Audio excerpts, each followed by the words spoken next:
National Irrigation Administration Region 5 target na mapatubigan ang 240,000 sakahan sa buong lalawigan ng Bicol. Yan ang tinutukan ng aming kasamang si Grace Rifama-Simando ng Radyo ng Bayan Naga. Double time ngayon ang pangasiwaan ng National Irrigation Administration Bicol sa pagpapaayos, pagkukumpuni at pagmantini ng lahat ng mga makina sa patubig sa buong Bicol. Ito upang makamit ang target na mapatubigan ang aabot sa 240,000 hektarya ng sakahan sa Region 5. Ipinahayag ngayon ni Regional Director Vic Modo na kasalukuyang napapadaluyan nila ng tubig ay ang 140 hektarya ng palawan o ng palayan ngayon sa lalawigan.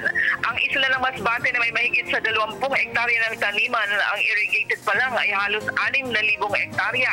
Sa isla naman ng Catanduanes, 14 na patubig projects ang nakompleto pa lang ng NIA at ito'y inaasahang pakikinabangan ng mahigit 7,000 mga magsasaka.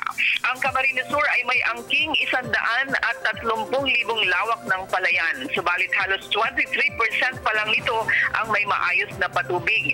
Kaya hinihikayat ni Director Vic Modo ang lahat niya mga tauhan at katuwang sa NIA na huwag magsawang silbihan ang mga magsasaka ng Bicol upang makamit ng Region 5 ang kasaganaan sa bigas. Radyo ng Bayan Naga para sa Telebisyon ng Bayan, Grace.